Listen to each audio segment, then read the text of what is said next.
పర్వాలేదులే. భగవంతుడు చల్లగా చూసుంటే శోభనం గదిలో నీ కొంగుముడి విప్పాల్సిన వాణ్ణి. డబ్బుందని రామన్నని పెళ్లి చేసుకున్నావు కదా. భిక్షపతి, నేను వదిన్ని. కళ్ళు పోతాయా? పోనీ, నిన్ను అనుభవించాక కళ్ళేమిటి? ప్రాణం పోయినా పర్వాలేదు. ఏంట్రా, ఏం చేస్తున్నావు ఇక్కడ?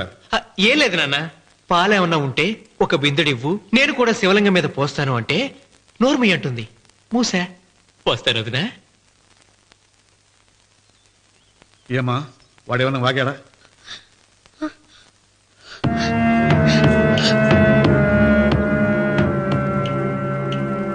భిక్షపతి, అవును, అసహ్యంగా చండాలంగా వాగాను.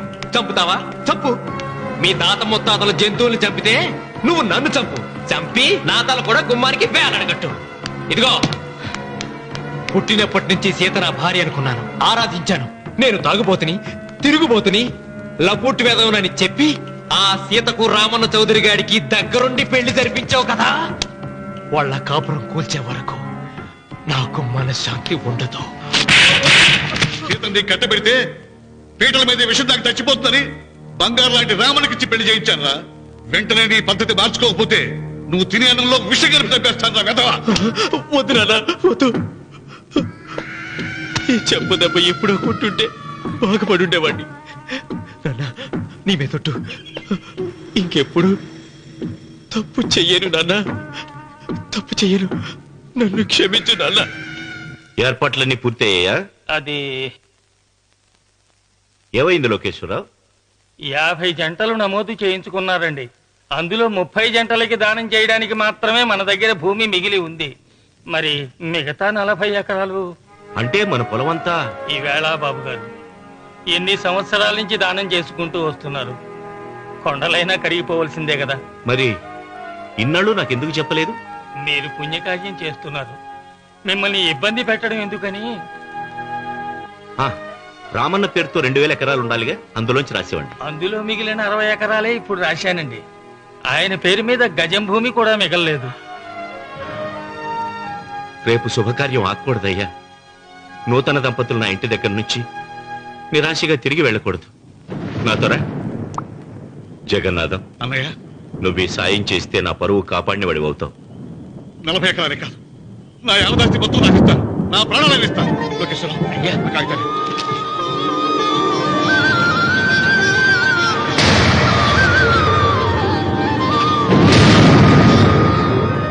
మీ కుటుంబం 10 కాళ్ళ పాటు చల్లగా ఉండాలయ్యా.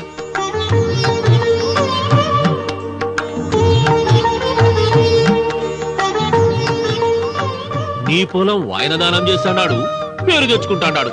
ఇంకా నీకే మిగులుతాది, గబ్బు లేచిపోతావు. తొందర పడకు, చూస్తావుగా.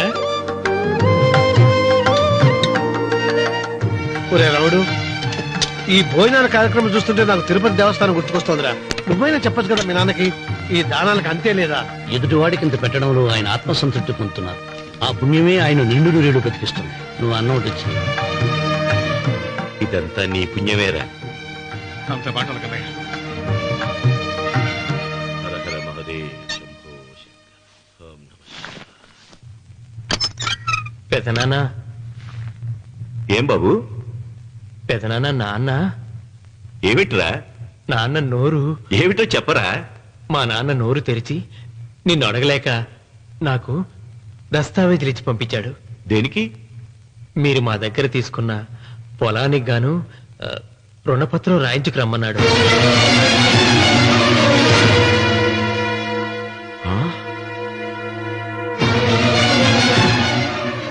నా తమ్ముడు రుణపత్రం అడిగాడు. అయ్యో, సంతకం.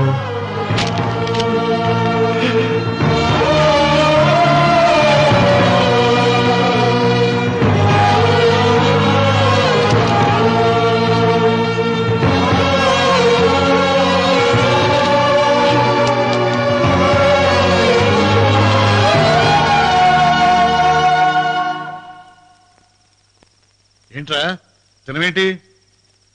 ఓహో, అన్నంలో విషం కలిపి చంపుతున్నానని భయపడి చస్తున్నావా? లేదురే, తిను. ఏంట్రా, నాకేమైంది? నువ్వు అన్నంలో విషం కలిపి నన్ను చంపుతానన్నావు కదా, ఆ పాపం నీకెందుకు అంటగట్టాలి అని నేనే నా అన్నంలో విషం కలుపుకున్నాను నాన్న. పొరపాటుగా పళ్ళాలు మారాయి. నాన్న ఎలాగో చచ్చిపోతున్నావు కదా, నీకు రహస్యం చెప్పనా? ఇంతకు ముందే మీ అన్నయ్య చేత దొంగ దస్తావేజీల మీద సంతకం పెట్టించుకున్నా. వాళ్ళని వీధిలోకి తీసుకొస్తా. నాన్న ఈ రేతో నీకు చెప్పాక నేను ఎందుకు బతికిస్తాను?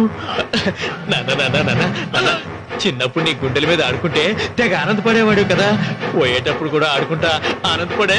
చల్ చల్ గుర్రం చలాకి గుర్రం, చల్ చల్ గుర్రం చలాకి గుర్రం, చల్ చల్ గుర్రం చలాకి గుర్రం, చల్ చల్. నాన్న నాన్న అయ్యో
తొందరగా పోయిరా.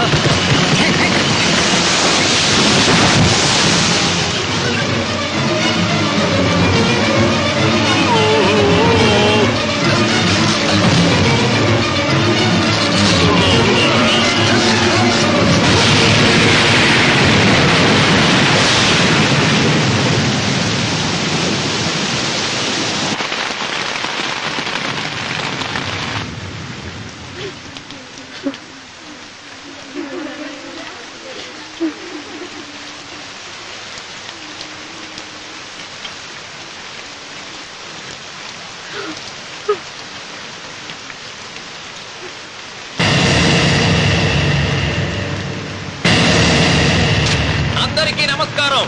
ఇది మా పెదనాన్న సంతకం పెట్టిన దస్తావేజు. అక్కడ మా నాన్న లేడు, ఇక్కడ మా పెదనాన్న లేడు. కానీ మా పెదనాన్న మా నాన్న దగ్గర 50 లక్షల డబ్బు, 40 ఎకరాల పొలం తీసుకున్నాడు. ఏ లోకేశ్వరరావు చెప్పు.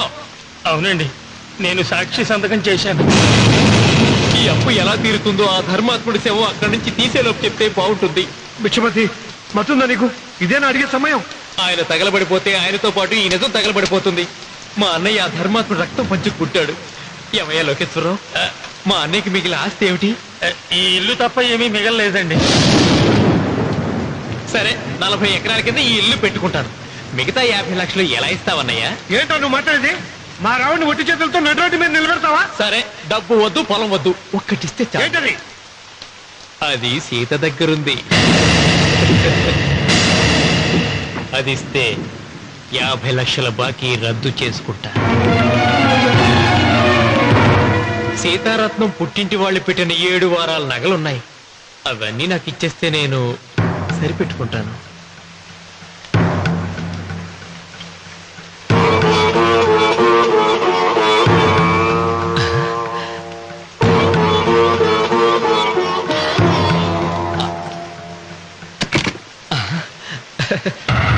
అదేమిటి, నీ మెళ్ళ ఉన్న మంగళసూత్రం బంగారం కదా, అది కూడా తీసిపెట్టు. అన్నయ్య తీసేమని చెప్పు. నువ్వు కట్టాల్సిన తాడి మా రావుడు కట్టాలని ఖచ్చితంగా కదా ఈ పని చేస్తున్నావు. తప్పు మాట్లాడుతున్నావు శాస్త్రి. నాకు ఆ తాళి అక్కర్లేదు, ఆ 50 లక్షలు కట్టమను. మీకందరికీ చేతులెత్తి మొక్కుతున్నారు. ఒక ఐదు ఇళ్ళ 5వ తనాన్ని కాపాడండి. మీకోసం తన సరస్వాన్ని మీకు దానం చేసి కొడుకులు ఒట్టి చేతులతో నిలబెట్టారు మా శివరామకృష్ణ గారు. మీరందరూ ఇంటి మూలంగా లాభం పొందిన వారే. ఆ ఇల్లాను మంగళసూత్రం తీయకుండా కాపాడండి. దయచేసి మీకు కొంచెం సహాయం చేయండి. భక్తులు నీకేమైనా సిగ్గుండదా? కడుపుకు అన్నం తింటాడావా, గడ్డి తింటాడావా? దానం ఇచ్చినట్టుది తిరిగి పీక్కుంటావా? ఊరికే ఇచ్చాడా? పుణ్యం కోసం ఇచ్చాడు. సత్యాక తిరిగి ఇవ్వమంటే ఎలాగండి? ఎవడు దానం చేయమన్నాడండి? ఒళ్ళు కొవ్వికి దానం చేశాడు. అన్నం పెట్టి తిన్నది కక్కమంటే ఎలాగండి? సోము తమ్ముడిది సోకేవా అన్నగారు అనుభవించారన్నమాట. ఏమిగా నిలబడి చూస్తుంటారు సిగ్గు లేకుండా? ఈయనే ఉంటే మన గుండె అని విక్కుంటారు, మనం వచ్చే పట్టుకొని అడుగు తినాలి.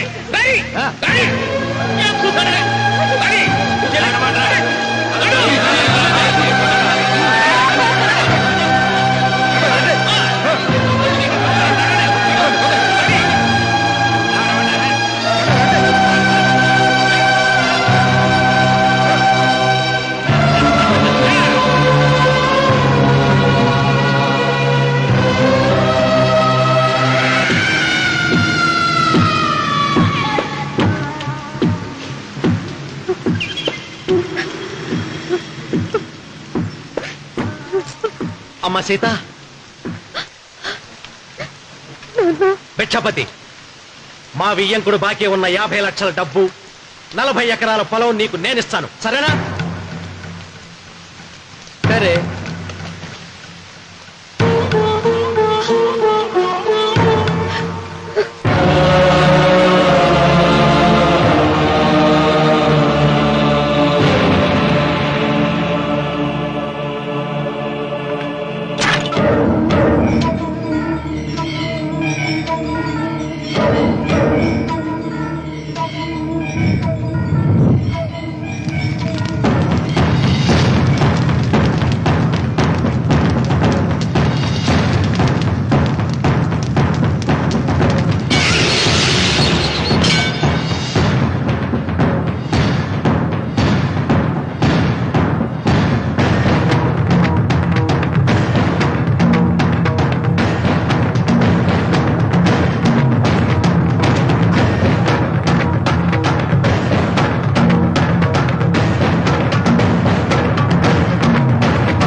దేవుడా?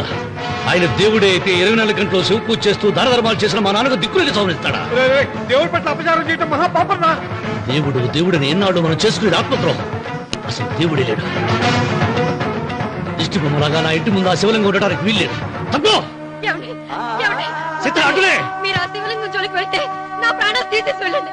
నా భర్త దేవుడికి అపకారం చేయడం ఈ కళ్ళతో చూసే కంటే మీ కళ్ళ ముందే చచ్చిపోతాను. నన్ను చంపేసేయండి. నీకు ఇంటి ముందు శివలింగం దేవుడా, నాకు మాత్రం నల్లరాయి. ఈ రోజు నుంచి నేను ఈ వీధి గుమ్మం నుంచి నడవను. ఆ నల్లరాయిని కన్నెత్తి చూడను. ఆ పెరటి గుమ్మమే నాకు వీధి గుమ్మం. ఇది అంగీకరిస్తుంది. నువ్వు నమ్ముతున్న దిష్టి బొమ్మ కోసం కాదా, నీ కోసం. లక్ష్మి వచ్చింది. ఇంకా సీతారామాలి. భిక్షపతి గారు తీసుకున్నది 40 ఎకరాలని, మిగతాదంతా కుట్ర అని, ఆ కుట్రలో నాకు భాగస్వామ్యం ఉందని రామన్న గారికి తెలిస్తే నన్ను చంపేస్తారండి. డబ్బు చూసేసరికి ఆశ పుట్టిందా? ఇదిగో ఈ సంగతి ఎవరికైనా చెప్పావో కోసేస్తా. భిక్షపతి, నువ్వు నాశనం అయిపోతావురా, నాశనం అయిపోతావు.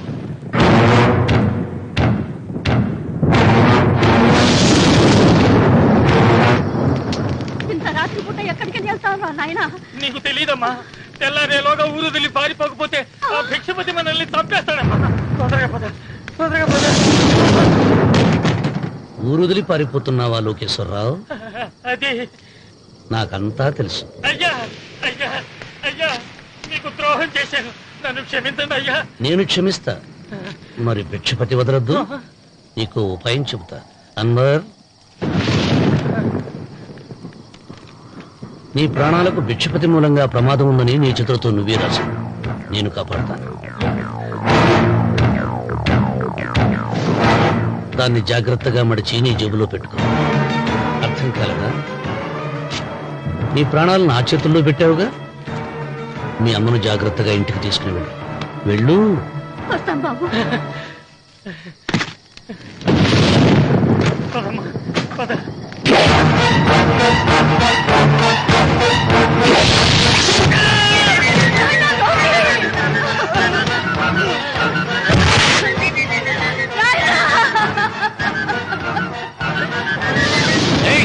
ఎడవకో, ఎడవకో.